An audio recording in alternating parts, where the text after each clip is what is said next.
भगवान को सब किसी जना किसी भी अच्छे नहीं तेणुक भगवान निजक बदलवा ना किसी आवश्यकता नहीं। एक कथा एथि कहूँ जे 11 मास जाक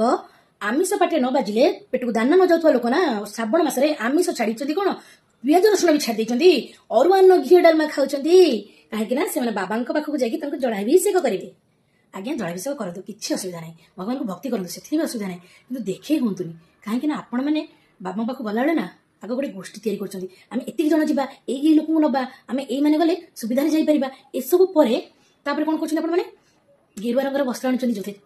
आगपटे बाबा फटो लगे पछपटे बोलबम लिखाई बाबा फटो लगे प्यांट बाबा फटो तापर आप रास्तार गले जो थका लगे से गंजे माड़ करदे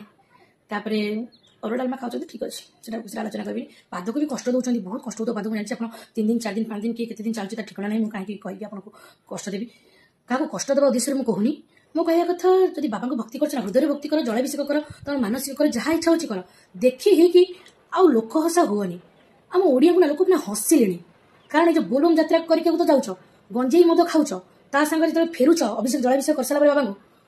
एडे बड़े जो गाड़ी धरिकी गोटे जो ब्रास बैंड की बॉक्स बैंड से जहाँ साउंड हो साउंड रे पूरा कंपूच कौन आम जाइलु बाबा पाखु फेरुछु कौन लोक न जाने हेनी शांति तुम आसपार भल गाटे करके एसी लगे तो शांति शोक आसपार घाँ घाँ कर बाट गोटे भोजी कर मद पीब गंजे टाणी कौन देह हाथ दरज केमी छाड़ जाऊच कहीं बाबा बाबा तुम डाकी क्या डाकी ना जहाँ मो वीडियो खराब लगू और जो भल लगुच कमेंट कर दियो वीडियो गोटे लाइक कर आउ जो सब्सक्राइब न कर सब्सक्राइब कर दियो और जो भल लगुनि स्किप करके आग को पड़ाओ